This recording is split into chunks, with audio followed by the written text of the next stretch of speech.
ちょっと想像してみてほしいんですが、もし、あなたの銀行口座に眠っている100万円の価値が10年後に実質的に半分以下になってしまうとしたら、はい。どうでしょう。少し背筋が寒くなりませんか？そうですね。かなり怖いシナリオですよね。ですよね。なんか通常銀行にお金を預けておけば、とりあえず安全だっていう感覚が私たちにあるじゃないですか。額面の100万円は明日も100万円だし、来年も100万円のはずだからって安心しきっているというか。ええ私たちは数字そのものが変わらないことに対して強烈な安心感を覚える生き物なんですよ。なるほど。数字が変わらないから安心と。はい。つまり額面が減らないイコール安全っていうすごく直感的な結びつきですね。でも、日々のスーパーでの買い物で、あれまた値上がりしてるなんて感じるたびにですね。最近特に多いですよね。そうなんですよ。その絶対的な安心感に少しずつ日々が入っていることにもきっとリスナーのあなたは気づいているはずなんです。間違いないですね。で、今回私たちが手元に集めた資料はまさにその感覚のズレの正体をついているんですよ。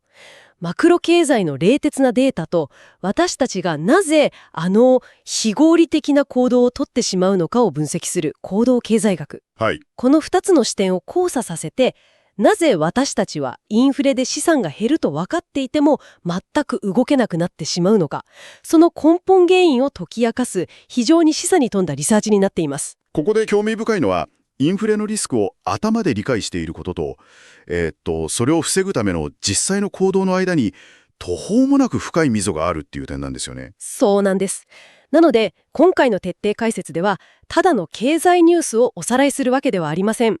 あなた自身の脳内で起きているバグをハックし、感情に左右されずに資産を守る仕組みを構築するまでの道を一緒に歩いていこうと思います。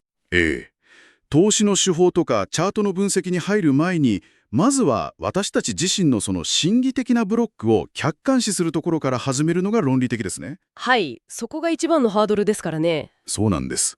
情報型の現代において、なぜ私たちが身動きを取れなくなるのか。資料では、投資家が陥る心理プロセスを、投資の意思決定における一つの旅、5階層の悩み構造として分析しています。いや、これ思い当たる節がありすぎますよ。例えば、ニュースを見て、今のまま現金だけ持っていって本当に大丈夫なのかって漠然とした不安を抱く。これが全ての始まりですよね。そして何かしなきゃと焦ってスマートフォンを開いて検索する。そこで最初の見えない壁にぶつかるわけです。そう、選択肢の多さによる比較迷子ですよね。検索窓にインフレ対策と打ち込むと、インデックスファンドがいいとか、いや今は国債だとか、いやいややっぱり実物資産の金、ゴールドだとか。無数の情報が濁流のように押し寄せてきますからね。はい。で、ここで特に資料の中で目を引いたのが、株式や債券と金を並べて比較しようとすると、私たちの脳がバグを起こすという指摘です。これって、金が利息を生まないという根本的な性質を持っているからなんでしょうか？それはすごく鋭い視点ですね。まさにそこなんです。株式であれば、企業が事業活動をして利益を出し、それが配当として還元されますよね。はいはい。株主への還元ですね。債券なら利子がつく。つまり、お金そのものが新しい価値を生み出すエンジンを積んでいるわけです。しかし金は、配当を生まない実物資産であり、ただそこにある金属の塊に過ぎないんですよ。なるほど。ということは、ルールが全く違うスポーツを同じ点数で比べようとしているようなものなんですね。その通りです。株の PER みたいな業績評価の物差しが金には通用しない。だからこそ、どれが一番儲かるのかという単純な比較ができなくて、情報が混乱してしまうと。で、さらに厄介なのは、その迷路をなんとか抜け出して、よし、金を買おうと決断に仕掛けた時の心理状態です。わかります、それ。今が歴史的な高値なんじゃないかとか、買った瞬間に暴落したらどうしようとか。そういう過去のトラウマや恐怖が頭をよぎって、購入ボタンの上で指がフリーズしてしまうんですよね。はい。で、仮に思い切ってポチッと変えたとしてもですよ。翌日の朝に価格が少し下がっているのを見ただけで、やっぱり現金で持っておくべきだったって激走り後悔に襲われたり、価格変動に胃を痛める感覚嫌ですよね。非常にストレスフルです。資料では年齢や資産規模にかかわらず、投資家が抱えるこれらの無数の悩みの根源を深く掘り下げているんです。はい。そして一見バラバラに見えるこれらの葛藤の8割は、実はたった2つの相反する感情の衝突に集約されると結論付けています。ちょっと予想させてください。行動経済学の観点から考えると、一つは間違いなく損失回避性ですよね。お、いいですね。すでの自分が持っている今の現金の価値を絶対に失いたくないという強い防衛本能。道端で1万円拾った喜びよりも、財布から1万円落とした時の精神的ダメージの方が2倍も大きいと言われるあの心理ですよね。その見立ては正確です。まさにその失う苦痛が強烈なブレーキとして働きます。なるほど。ブレーキですね。ええ。そしてもう一つの感情がFOMO、つまり機会損失の恐怖です。世の中がインフレ対策だ、資産防衛だと動いているのに、自分だけがその波に取り残されてしまうのではないかという焦りですね。うわ、それ完全に矛盾してますね。現金を絶対に減らしたくないというブレーキを全力で踏みながら、波に乗り遅れたくないというアクセルも全力で踏み込んでいる状態。まさに。車は一歩も前に進まないのに、エンジンだけが焼き切れていくような感じですよね。だから私たちは精神的に疲弊して、結局一番エネルギーを使わない、何もしないという選択に逃げ込んでしまうのか。そうなんです。この心理的なデッドロックを自覚することが、現状から抜け出すための第一歩なんですよ。ただ、自分の感情の癖を理解しただけでは、まだアクセルから足は離せません。と言いますと？ここで視点を180度変えて、人間の曖昧な感情ではなく、絶対に変わらない物理的な限界と冷徹な歴史のデータに目を向ける必要があるんです。そこで資料に登場する重要な概念がピークゴールドですね。はい、そうです。これすごく直感的で面白い概念だと思いました。要するに地球上で経済的に採掘可能な金の量が物理的な限界点に達しつつあるという事実ですよね。法定通貨、つまり日本円やドルのように中央銀行がキーモードを叩けば理論上は無限に張り出せるものとは根本的にルールが違うという話です。そうですね。デジタル上の数字はいくらでも増やせますが、金という元素は地球上の総量が確定していますからね。つまり金って二度と作られないヴィンテージ時計とか伝説のバンドの絶対に再結成されない解散ライブのチケットと同じですよね。非常にわかりやすい例えですね。世界中の中央銀行や投資家がこぞって欲しがっているのに、席の数はもうこれ以上増えないという。この絶対的な希少性が長期的な価値の源泉であるという事実を念頭に置いた上で、過去の厳しいストレステストのデータを見てみましょう。資料が特に注目しているのが1970年代のスタグフレーション期です。1970年代、物価はどんどん上がっていくのに、景気は悪くて給料は上がらないという経済において最悪のサイクルですね。はい。当時、通貨の供給量が急激に膨張し、実質金利がマイナスに沈むという事態が起きました。ちょっと待ってください。実質金利がマイナスというのは、つまりこういうことですよね。例えば、私が銀行に預金して、年間100円の利子をもらったとします。でも同時に私が毎日買っている大好きなコーヒー豆の価格が年間で500円値上がりしてしまったら、はい、どうなりますか？通帳の数字上はお金が増えているように見えても、現実世界での購買力は確実に貧しくなっている。これが実質金利マイナスの状態。素晴らしい例えです。預金しているだけで見えない税金を毎日引かれているような状態ですね。うわー、それは怖い。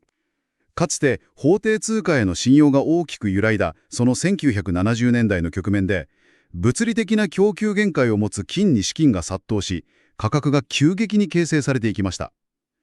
歴史のサイクルが現在の状況に強烈な示唆を与えているわけです。なるほど。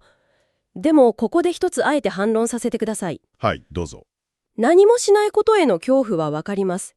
でも現金を持ったままでいるという選択も一つの戦略にはなり得ませんか？と言いますと？インフレでコーヒー豆が買えなくなるかもしれないけれど、少なくとも手元に100万円という数字やお札そのものが物理的に消えてなくなるわけじゃないですよね。額面は残ります。だとしたら、変動リスクのある市場に飛び込むよりはよっぽど安全だと思えてしまうんですが。そこがですね、著者が最も強く警告を鳴らしている現状維持バイアスの巧妙な罠なんですよ。罠ですか？はい。